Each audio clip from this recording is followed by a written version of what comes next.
In my last video, I took you on a journey into the heart of the modern world's decay.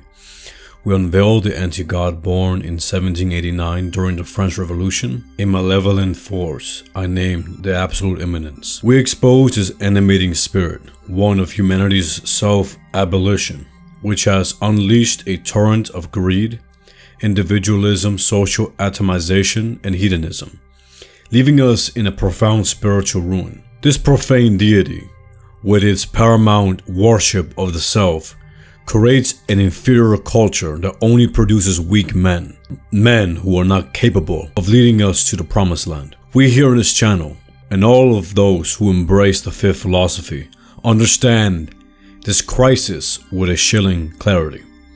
But the burning question now, for me and for all of us, is this: what do we do about it?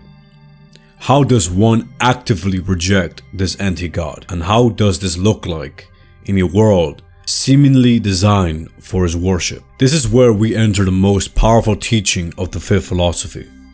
For one to resist and rebel against this anti-god, one must embrace a lost tradition, a profound ideal that once led empires, not with brute force alone, but with a disciplined will and a higher purpose. This is the urgent call for the revival of the warrior class. I've previously mentioned an idea coined by Curtis Yarvin, the Cathedral, which is important to us to understand if we want to come up with a strategy to counter it. Right now, we can see ourselves as the American founding father meeting in the Old North Church in Boston. We're reading philosophy together, arguing to see which ideas are the best, and starting to implement them. This is how we're going to go about thinking with these issues and derive solutions. We can draw parallels from past events in history, like Yarvin did with the Cathedral, and see if their strategies could work today. Some of these strategies can come from the early church and from the various step people who, against all odds, conquer lands with people who vastly outnumber them. One of the things that these groups did very well early on was form a strong, cohesive community that actively blasphemed against the dominant culture. This is different from just an individual rebellion, which can be easily ignored, suppressed, or even self-destructive. This individual rebellion can be seen today on the right wing. They often measure victory not by how large of a movement they can build in real life, but by how many followers and viewers they can get on Twitter or a live stream. Seeing the viewer numbers grow might seem like a victory. Seeing a few people copy your antics might even make you feel like you're winning the culture war. But in reality, this is just self-defeating. Why? Because the Cathedral allows it and even encourages this type of behavior. Because you are contained in a digital cage, giving you the illusion of dissent while they maintain total control. The right has fallen for this trap for the last 60 years. We have been losing every single time. We must live a life of pure blasphemy. This includes living a radical countercultural lifestyle in the way we dress, in the way we are willing to suffer persecution, in social martyrdom, and in our willingness to be courageous in a country that values weakness. If we are to focus on building these communities that have an almost Spartan-like culture, where we encourage the men to become warriors, we are then able to build a parallel structure to the Cathedral.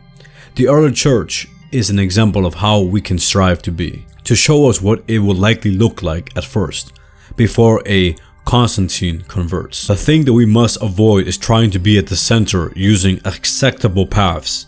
The Cathedral permits certain types of dissent to give people the illusion of choice and a possible opposition. Just understand that this is only there to keep you in line and as a slave. Look at how the mainstream right-wing individuals today try to fight against the woke by debating college kids on campuses or doing a William F. Buckley style of YouTube talk show. Why do you think these people were never deplatformed? It's because they are not a threat. Compare this to an active rebellion questioning the very nature of the Cathedral, as we discussed in the previous video, and living a life that is a full rebellion against the modern cult. You can't even attend a Latin mass without the FBI trying to spy on you. It's because the FBI knows how powerful a movement can become if it's outside the control of the cathedral. Now here's where I introduce the Society of Jesus, better known to everybody as the Jesuits. They are the perfect model for us to see what a group modeled for total war looks like. Founded by the great saints, Saint Ignatius of Loyola, they quickly became an elite battalion of the Pope. They were sent to any land that the Pope needed them to go. We can take lessons from them as we implement ourselves when we are building the fifth philosophy. First, these were men that were completely faithful to God. Now, why is this important? The reason for this is that when someone believes that beyond this world there is a greater paradise, only then can one be capable of making an absolute leap. One is completely certain that their struggle for God here on earth will lead him to great gifts in heaven. This conviction provides an inner fortitude unmatched by any secular motivation. Saint Ignatius of Loyola himself embodied this absolute commitment. He was a wounded soldier, bedridden for months, his military career shattered. During this time in the hospital, he read the Bible and a book that told the story of the saints of the Catholic faith. One of these saints that truly stood out to Saint Ignatius of Loyola was Saint Francis of Assisi, a nobleman like himself, also a soldier, injured after a war. Instead of falling into despair because he was not able to find glory in worldly combat, Francis instead found profound joy and purpose because he found God. Saint Ignatius of Loyola fell in love with this saint, and as soon as he was able to walk again, he followed his example. He sold all of his clothes and became a beggar. He would beg on the streets for food, and then he would give that very food he begged for to the real homeless people on the streets, and he would only eat the scraps. During the day, he would also go into a quiet place, often a cave, and fast, pray for hours, write down his thoughts into a book which will later be called The Spiritual Exercises. People thought he was crazy, and they were right. He was crazy for Christ. This gave him an almost superhuman power. He was absolutely fearless. Our men of the fifth philosophy must be like Saint Ignatius of Loyola. A warrior fully understands and submits to a higher power. This army that he formed, the Jesuits, were highly educated, who came from good stock. They were often sons of nobles, who allowed them to be able to speak the language of the nobility of Europe. This was very important in the 1500s, when social class was more rigid than it is today. For the men of today, this means that we must be highly educated as well. We cannot simply drop out of college and assume that we can influence anything. The Jesuits were also spiritual warriors, who took asceticism very seriously, and they did acts of penance constantly. This fortified them in a way that no other group in their time could be fortified. Having the Almighty God with you at all times gave people infinite strength. There is no hope for a movement that is unable to conquer its own flesh. Inside a chapel near the University of Paris, they all kneeled before the altar, made vows of celibacy and loyalty to the Pope. They made the following pledge: that they would travel to the Holy Land, and if they cannot make it, would then return to Rome and swear complete loyalty and allegiance to the Pope, and become his tool. The reason they made this radical pledge was to test themselves to see if they were willing to give up everything to follow Christ. During these years, the Protestant Reformation was at its height, with Calvinism having a huge presence in France and Switzerland. In Geneva, John Calvin set up his base of operation and turned it into the greatest city in Europe, attracting people from across Europe to see whether this is true or not. This became a very powerful tool of conversion, and many noblemen will arrive and then take these ideas back to the kings and lords, recommending that they adopt the reform principles in their lands. Many nations started to become Protestant, including England. The Catholic Church seemed to be on the verge of destruction, relegated to history. It was at this very moment that Saint Ignatius of Loyola founded the Jesuits, and within 6 years, he was granted official recognition as an order by the Pope. I want you guys to imagine just what the Jesuits were about to get themselves into. In almost every major city in Europe, almost every single major university in Europe was Protestant at this point, and most of the kings of the north were Protestants. More and more people were converting every single day. Catholics were constantly losing debates against Protestants, and the average Protestant knew more about the Bible than the average Catholic did. This was a crisis. Yet St. Ignatius, a few years before, published his masterpiece called The Spiritual Exercises, which quickly spread across the elites and pious workers. St. Ignatius ensured all of his members of the Jesuits were well read and could read Latin and pray in Latin with perfect pronunciation. They mastered the art of debate and were sent into the lands of the Protestants, and they went to war. Every university that they entered, they turned into their own. Protestant thinkers were unable to beat them in debate, and when you tried to catch them for not knowing Latin, the Jesuits would quickly clown them right there. The Jesuits were sent deep into Protestant land, and they were unstoppable. Eventually, the leaders of these Protestant lands started to capture the Jesuits and would execute them But the Jesuits died fearlessly, and this only led to more and more people returning to the Catholic Church. Around this time, the most powerful tool of the Jesuits was formed: their university system. They no longer needed to go to Protestant schools to debate. Instead, they could start their own schools, which were better and pursue higher learning. With any generation, the best schools on earth were all Jesuit schools. The sons of nobles and kings were educated here, and once they graduated, they were given personal Jesuit confessors and advisors. A few decades before this, St. Ignatius of Loyola was a crippled man fasting and praying inside of a cave, going through mystical experiences, and now he was a leader of the most powerful organization on earth besides the Catholic Church. St. Ignatius' story is not just something for us to read and forget. What this decaying world needs is not a hollow, materialistic imitation of strength, but a new kind of man. A man who transcends limitations of modernity, masters himself and channels his will to power not for earthly dominion, but for the glory of God. Friedrich Nietzsche, in his works like Beyond Good and Evil and Thus Spoke Zarathustra, rightly diagnosed the profound sickness of modern men: his weakness, his slave morality, his lack of true purpose. He saw the death of God leading to this nihilism, and that men needed to create his own values. He envisioned an Übermensch, a being who, having rejected a traditional morality and God, will create his own values. There was a real and deep attraction to this Nietzschean idea of will to power, a yearning for strength, struggle, and excellence. But when one worships this will to power over something more sacred and eternal, you fall into the trap of degeneracy, of nihilism, and ultimately self-destruction. Nietzsche's vision, stripped of transcendence, collapses into the very emptiness it sought to overcome, because it lacks the ultimate grounding in objective truth and divine purpose. This is why we need not just an Übermensch, but a baptized Übermensch, a man whose immense will, discipline, and pursuit of excellence is wholly submitted to God's will in eternal truth. This is the warrior class, not conquering for wealth, money, and women like the Huns, but conquering in the name of God. If we want to rebuild a truly powerful warrior class in America that is capable of winning, it must be baptized with the eternal fire of God. Therefore, it should point towards something higher than just the inward. The body and soul must be purified for a group like this to exist and prosper. So how do we build this new warrior class?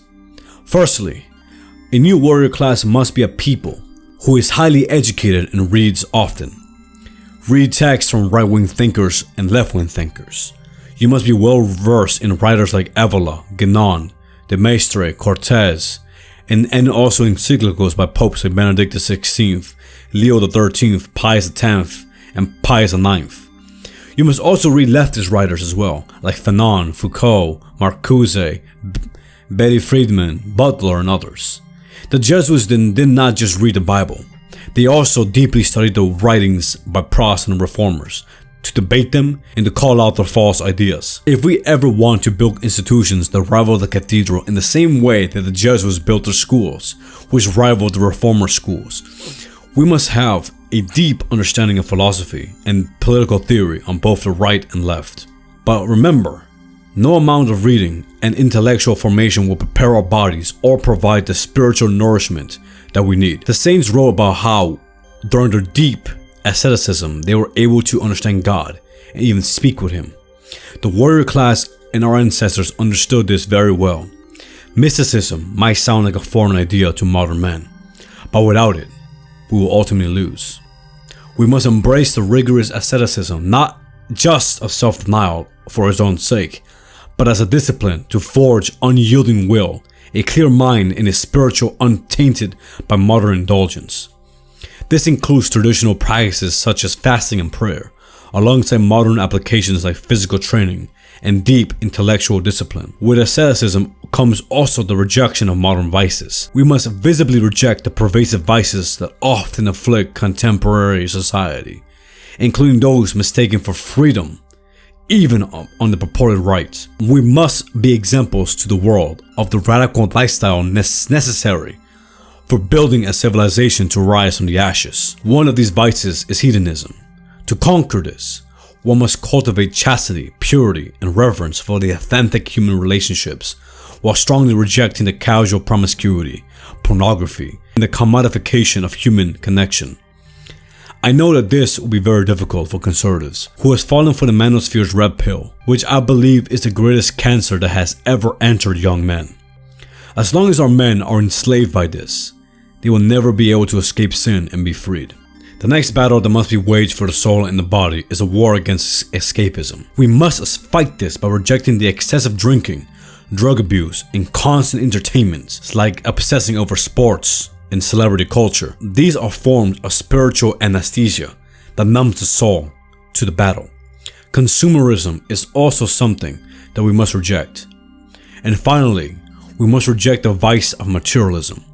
We must instead prioritize spiritual wealth, virtue, and purpose over the obsession of luxury cars and celebrity status, especially by online celebrities, or superficial displays of wealth. This is about prioritizing being over having. As a group, the warriors of the modern age must actively practice courage, humility, justice, prudence, temperance, and fortitude in daily life, making these virtues visible and aspirational, a living rebuke of modern decadence. The next pillar in what active resistance looks like is perhaps the most radical one: building community. We can spend all day long lifting weights, reading books, and scrolling TikTok and Twitter looking for debates, but a man willing to build community, organized in real life, is the most powerful act of rebellion that one can do. Right now, the world is completely atomized. People desperately desire community. The God of the absolute immanence requires the sacrifice in seeing more and more atomized individuals becoming drones of consumer culture. We should instead actively participate in building a strong, faithful local community that serves as a counter-model to the atomized, rootless modern society that we reject. You must also build families and promote traditional family as a fundamental sacred unit of civilization. This includes raising children of your own with unwavering faith and virtue. Those values that you believe in must be passed down to your children, so that one day they can be the ones who leads the charge once all of us here pass away. The church must also be a place we deeply engage with. It is the final remnant of purity in the modern world. We must also make church life a deep part of our daily lives. Prayer and fasting must be kept. The church must be a vibrant center of resistance and spiritual formation. The goal is by living a pure and holy life that you will naturally evangelize by example. People who are drawn in by the community will see the way you and your community live and will want to be a part of this. Living a life that is so radically different, so visibly purposeful, virtuous, and fulfilling will bring more souls to a movement than any political speech can. People will notice, they will question, and then they will seek the source of this strength, opening doors for intellectual and spiritual conversation. The next step would then be to move to a major city that has major influence in the United States. Places like New York City and Washington, D.C. If you want to influence the United States, you must go to where decisions are made. Imagine a community this vibrant, making its home in a neighborhood in D.C., filled with people who live virtuous lives, support the local community, assist in charities, feed the homeless, and offer a life that goes beyond the monotonous or work culture of DC. These communities then invite professionals in DC to move into this neighborhood, and soon we have a little Italy of this new community, whose mission is to revolt against the modern world. You do not need a mass movement to protest in the streets. You just need people who pray, fast, and support each other. Within 2 generations, this community will conquer DC. When it comes to the use of the internet, it should not be used for endless fruitless debates or self-promotion, but for disseminating truth, building networks of principle, and inspiring other people on the warrior path. Creating compelling content on the internet like YouTube videos, Substacks, and podcasts that articulates philosophies without compromise. That is what we must build. We must treat the internet like the printing press, to share our ideas with people who are willing to listen. We must also publicly confront lies, publicly blaspheming against the regime that spreads it. We must be uncompromising in public against such lies. Finally, and probably the most controversial part of all of this, especially for those on the right, is to blaspheme the economic religion of the Cathedral. I know that many of you assume that the Cathedral is either socialist or Marxist. The Cathedral does seem to be a force against Western civilization and embodies almost a satanic nature. But the Cathedral is not the enemy of capitalism. They instead are the proponents of it. So for men of the movement, he must reject materialism and the idealization of an economic model. Instead, he must see the dignity of man. GDP numbers must never supersede human dignity, as addressed in Rerum Novarum by Pope Pius XIII. As I stated earlier in this essay, when it comes to our soul, we must be anti-consumerism, prioritizing needs over wants, supporting local ethical businesses, and disengaging from the pervasive idolatry of consumption. We must also be financially prudent. We must live within our own means, avoiding usurious debts, and strategically directing financial resources towards the common good, and building a city of God, rather than for personal indulgence or speculative ventures that contribute to the regime. Once again, I want to reiterate that this resistance, this blasphemy, is not about winning arguments within the regime's predefined parameters. It's about operating on a different plane, outside the Cathedral's control. The Cathedral wants you to engage in peaceful dialogue, stay online, and debate on Twitter. What it doesn't want to see is young men who lift weights, read old books, and are part of a strong, vibrant community. What we do not want to see is men who think being a rebel means to do drugs and sleep around with women. Instead, what we need are men who are true radical rebels, who quietly pray compline during a Friday night. When we build this resistance, remember that we must have eternity in our mind. Understand that this project is multi-generational. Having families and raising children is the most crucial objective. We must also swear complete, unwavering loyalty to God. For those of us who are Catholic, that means to swear loyalty to the Holy Roman Catholic Church, not to ideologies and political figures. As we engage in the struggle, we must look back at the early church, who was willing to be persecuted and suffer with a smile on their faces. We are to engage in a spiritual battle against an overwhelming opponent. Our only weapon is the courage to fight back. Embracing the inevitable martyrdom of social standing, ostracization, or professional consequences is a testament to an authentic defiance and a badge of honor for the warrior class. The only way for us to achieve our goals is to engage in this radical, multifaceted endeavor. This is the only way to undermine the absolute immanence and this insidious hold in the West. The false god can be defeated by this collective, radical defiance through a life lived in the pursuit of truth. We cannot just go to church or just lift weights or just get educated. We must be organized as a movement to build a parallel society, similar to how the early church did when they conquered Rome. Our ultimate purpose is to establish a city of God, a civilization ordered by the divine and natural law, led by a revived, virtuous warrior class. This is the grand vision that justifies our fight. We understand that the French Revolution led to the spiritual death of the West. It ushered in a dark age that we have not yet left. Groups have tried to fight back by trying to return to classical liberalism or by embracing free market economics. They do not realize that they're just playing into their game. They think that the way to defeat Marxism is to embrace nationalism or liberalism. They are both wrong. The only way to defeat false pagan gods is not by entering their temples and trying to become priests inside the profane temple of hopes of converting them to Christianity. Instead, one must build their own communities, build up their own men, and stand upright against the modern world. This is the path of the baptized Übermensch. This is the call to a new nobility. This is how we build the future. One act of blasphemy at a time.